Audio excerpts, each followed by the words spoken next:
ایرانی صدر کا آج سے 2 روزہ تاریخی دورہ اقتصادی شراکت داری کے نئے دور کا آغاز ہوگا۔ مسعود پزشکیان کی صدر وزیر اعظم کے ساتھ اہم بیٹھک ہوگی۔ توانائی، تجارت، زراعت، صنعت اور ٹیکنالوجی سمیت مختلف شعبوں میں تعاون بڑھانے پر اتفاق۔ اربوں ڈالر کے مشترکہ منصوبے زیر غور آئیں گے۔ مفاہمت کی یادداشتوں پر دستخط سے دونوں ممالک میں روزگار، سرمایہ کاری اور برآمدات کے مواقع بڑھیں گے۔ سرحدی منڈیوں اور گیس پائپ لائن منصوبوں پر پیش رفت متوقع۔ کاروباری طبقے نے خوشائند قرار دے دیا۔ شمال سے جنوب تک ملک بھر کے مختلف علاقوں میں موسم نے بدلا رنگ، کہیں ہلکی پھوار، کہیں گرج چمک کے ساتھ بارش، کہیں سورج کی تپش اور کہیں پہاڑوں پر بادلوں کا ڈیرا۔ آسمان پر موسموں کی کہانی نئے رنگوں کے ساتھ جاری۔ اسلام آباد، لاہور، کراچی میں بادلوں کا بسیرا، سمندری ہواؤں کے ساتھ ہوا میں خنکی کا احساس۔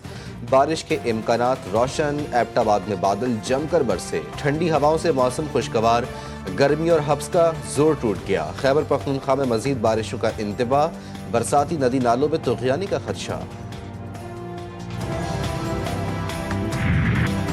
کراچی کے علاقے ڈیفنس فیز 6 میں سینئر وکیل خواجہ شمس الاسلام کا قتل، بیٹا زخمی۔ سینئر وکیل کو نماز جنازہ میں شرکت کے دوران گولیوں کا نشانہ بنایا گیا۔ جی ٹی وی نیوز نے CCTV فوٹیج حاصل کر لی۔ ملزم مقتول کے سابق گن مین کا بیٹا عمران آفریدی نکلا۔ ملزم نے چند ماہ پہلے بھی خواجہ شمس الاسلام پر حملہ کیا تھا۔ DIG ساؤتھ اسد رضا کے مطابق ملزم نے یہ الزام لگایا ہے کہ اس کے والد کو خواجہ شمس الاسلام نے 2021 میں قتل کروایا تھا۔ خواجہ شمس الاسلام کی نماز جنازہ ڈیفنس میں ادا کر دی گئی۔ وکیل خواجہ شمس الاسلام کے قتل کیس میں بڑی پیش رفت۔ پولیس کا ملزم کی گرفتاری کے لیے FIA سے رابطہ۔ ملزم عمران آفریدی کا نام PNLI میں ڈالنے کی سفارش۔ قتل کے الزام میں سکندر آباد کے علاقے سے 2 افراد کو حراست میں لے لیا گیا۔ انچارج CTD راجہ عمر خطاب کا کہنا ہے کہ مقتول کو ایک گولی لگی جو دل کو چیرتی ہوئی نکل گئی۔ کراچی بار کا واقعے کے خلاف آج سے ہڑتال کا اعلان۔ وکلاء کا کہنا ہے کہ ملزمان کی گرفتاری تک احتجاج جاری رکھیں گے۔ کانفرنس میں ملک کی موجودہ آئینی، سیاسی اور معاشی صورتحال پر گہری تشویش کا اظہار کیا گیا۔ آج ملک میں بسنے والا کوئی طبقہ اور قومیت مطمئن نہ ہے۔ کسان تباہ حال، تنخواہ دار طبقہ ٹیکسوں کے بوجھ تلے اور کاروباری طبقہ ملک چھوڑ کر اپنا سرمایہ بیرون ملک منتقل کر رہا ہے۔ ملک میں غربت کی شرح میں خطرناک حد تک اضافہ ہو چکا ہے اور اس وقت تقریباً 45% پاکستانی سطح غربت سے نیچے زندگی گزارنے پر مجبور ہیں۔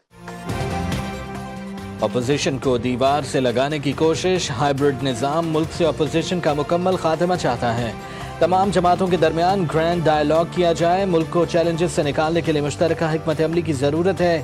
تحریک تحفظ آئین کی آل پارٹیز کانفرنس کا مشترکہ اعلامیہ۔ بانی PTI اور بشرا بی بی کی رہائی کا مطالبہ۔ اپوزیشن رہنما مصطفیٰ نواز کھوکھر نے دیگر رہنماؤں کے ہمراہ مشترکہ اعلامیہ پڑھتے ہوئے کہا، ملک میں بے روزگاری کی شرح 22% تک پہنچ چکی ہے۔ ملک میں کاروباری طبقہ سرمایہ باہر لے جا رہا ہے۔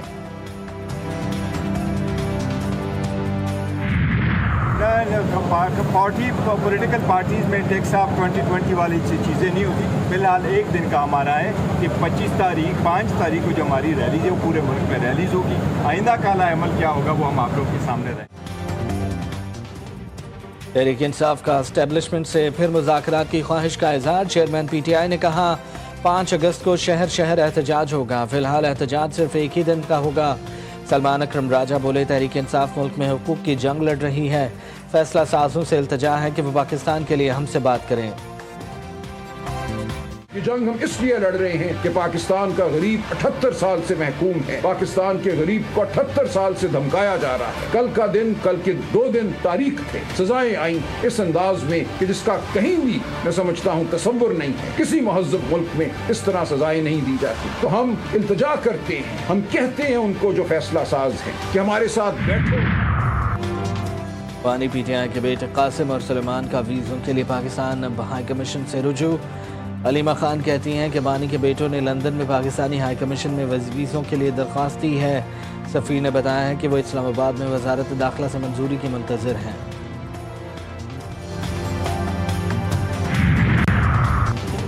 اپوزیشن والے ذہنی بیماری کا شکار۔ اپوزیشن جماعتوں کے پاس کوئی پالیسی نہیں۔ اپوزیشن والے عوام کو بے وقوف نہیں بنا سکتے۔